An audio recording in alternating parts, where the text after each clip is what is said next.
Welcome to this board review on end-of-life care. This video is brought to you by Roadmap to Residency. End-of-life topics show up again and again on your exam, and they reward the doctor who communicates clearly, respects what the patient wants, and knows when comfort becomes the goal. Our aim today is not to reteach every fact. It is to show you how these question stems are built and how to attack them. Work through your question bank and a trusted review resource alongside this video, because these patterns stick best when you practice many questions. Let us get started. Here is what we will cover today.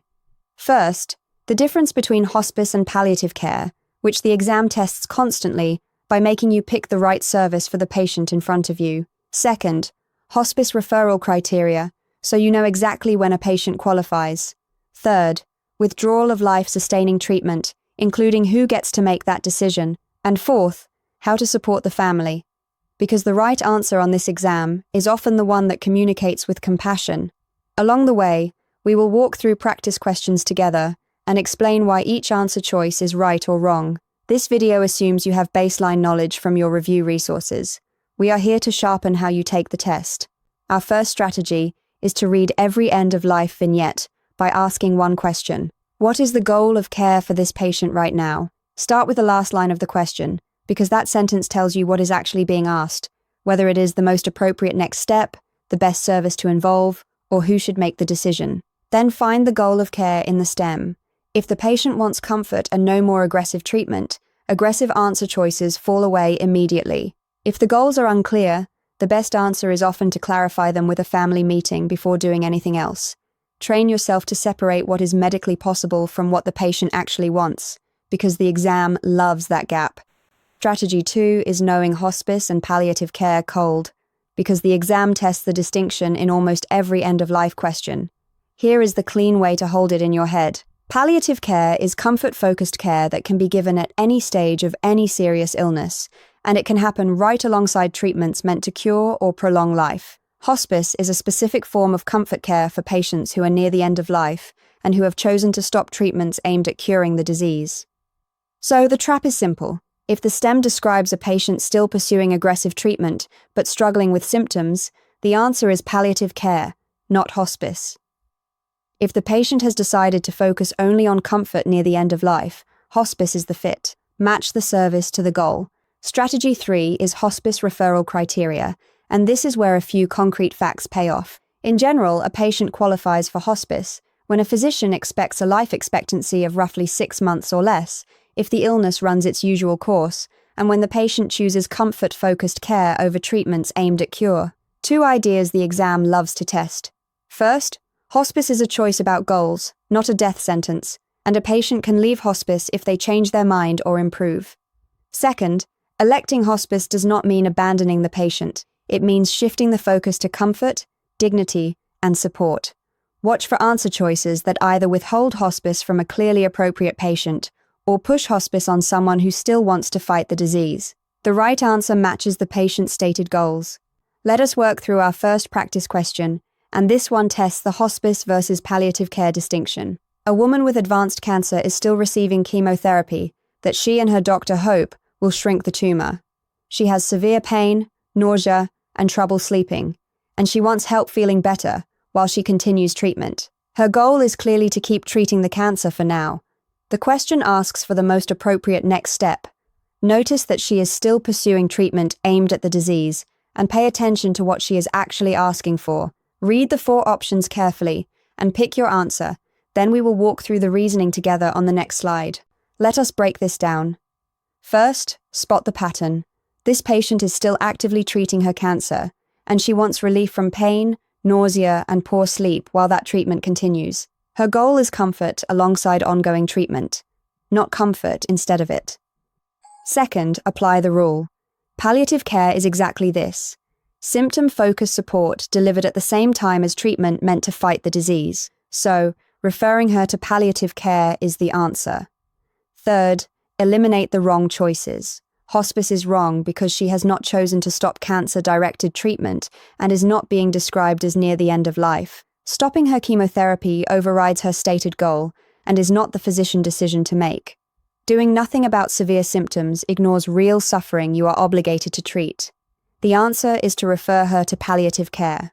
Here is our second practice question, and it is about withdrawal of life-sustaining treatment and who gets to decide. A man is on a breathing machine in the intensive care unit after a devastating brain injury, and his physicians agree there is no reasonable chance of meaningful recovery.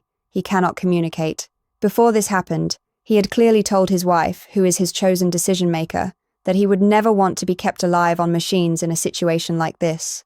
His wife asks that the breathing machine be removed. The question asks for the most appropriate next step. Pay close attention to who is speaking for the patient and to what the patient himself would have wanted. Pick your answer, and we will reason through it together on the next slide. Let us work through this answer. First, identify the decision-maker and the patient wishes. The patient cannot speak for himself, so we turn to what he would have wanted. He clearly expressed, while he still could, that he would not want to be kept alive on machines in exactly this situation, and his wife, his chosen surrogate, is now voicing that wish. That is the guiding principle. We follow the patient's own previously expressed wishes. Second, apply the rule. Honoring a patient wish to have a treatment stopped is both legal and ethical, and a competent patient, or their surrogate speaking for them, may decline or withdraw any treatment, including a breathing machine. So, the answer is to honor the request and withdraw the breathing machine while providing comfort. Now, eliminate the wrong choices. Continuing treatment against his known wishes overrides his autonomy. Waiting for a court is unnecessary when there is a clear surrogate and clear wishes. Asking a distant relative to overrule the chosen decision-maker is wrong. The answer is to withdraw the breathing machine and focus on comfort. Let us talk about supporting the family, because on this exam, how you communicate is frequently the entire question. First, hold the family meeting and lead with empathy. When goals are unclear or a family is struggling, the best next step is very often to sit down with them, find out what they understand, and explore what the patient would have wanted. Answer choices that gather everyone to talk before acting are usually strong. Second, deliver hard news with compassion and honesty. When you must share a difficult truth, the right answer acknowledges emotion, avoids false reassurance, and does not hide behind confusing medical language. Watch for distractors that are technically true, but cold, that offer false hope, or that dodge the family question. The compassionate, honest, patient-centered choice is almost always the correct one on this exam. Here is our third practice question, and it is about supporting a family in distress. The adult daughter of a dying patient stops you in the hallway. Her mother is receiving comfort-focused care for an illness that everyone agrees is terminal, and the daughter is tearful and says she feels like the team is giving up on her mother. The question asks for the most appropriate response. Think about what this daughter actually needs in this moment, and be careful with answer choices that are factually accurate, but emotionally tone-deaf. Choose your answer, and we will reason through every option on the next slide. Let us break down this answer. First, read the emotion, not just the words. The daughter is frightened and grieving, and she is expressing a feeling that the team is abandoning her mother. What she needs first is to be heard. So the best response is to acknowledge her feelings, sit down with her, and explore her concerns before anything else. That is the answer. Now the key distinction between the wrong choices. Simply reciting the medical facts about the terminal illness, while true, ignores her emotion and feels cold. Telling her not to worry offers false reassurance and dismisses a real concern. Arguing that comfort care is not giving up, without first hearing her out, turns a moment of grief into a debate. Each of those either brushes past her emotion or corrects her instead of supporting her. The answer is to acknowledge her feelings and explore her concerns with empathy. Here is a critical exam day pearl that ties the end-of-life questions together. When you face an ethics or communication question, run the answer choices through a simple order of priorities. First, what does the patient want? A competent patient own wishes, or the wishes they expressed before losing capacity, come first, spoken through their chosen surrogate when needed. Second, if the patient wishes are unknown or the family is in conflict, the best next step is usually to communicate. Gather the family, clarify understanding, and explore goals before taking action. Third, when you must choose between answers, favor the one that is honest, compassionate, and keeps the patient comfort and dignity at the center. Run every answer choice through those priorities in order, and the emotionally intelligent, patient-centered choice will usually rise to the top. That instinct is what this exam is really testing. That wraps up our review of end-of-life care question strategy. Remember the core ideas. Always start by asking what the goal of care is for this patient. Keep the difference between palliative care and hospice sharp, since palliative care runs alongside treatment, while hospice is comfort care near the end of life, for someone who has chosen to stop disease-directed treatment. Know the hospice criteria, and remember it follows the patient goals. Honor a patient's own wishes about withdrawing treatment, spoken through their surrogate when they cannot speak. And when in doubt, choose the answer that communicates with honesty and compassion.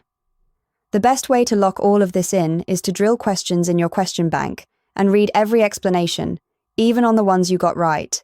Visit roadmaptoresidency.com for expert tutors and residency advisors who can help you build a personalized study plan. If you found this video helpful, please like and subscribe so you do not miss our next board review session. Good luck on your exam, and we will see you in the next video.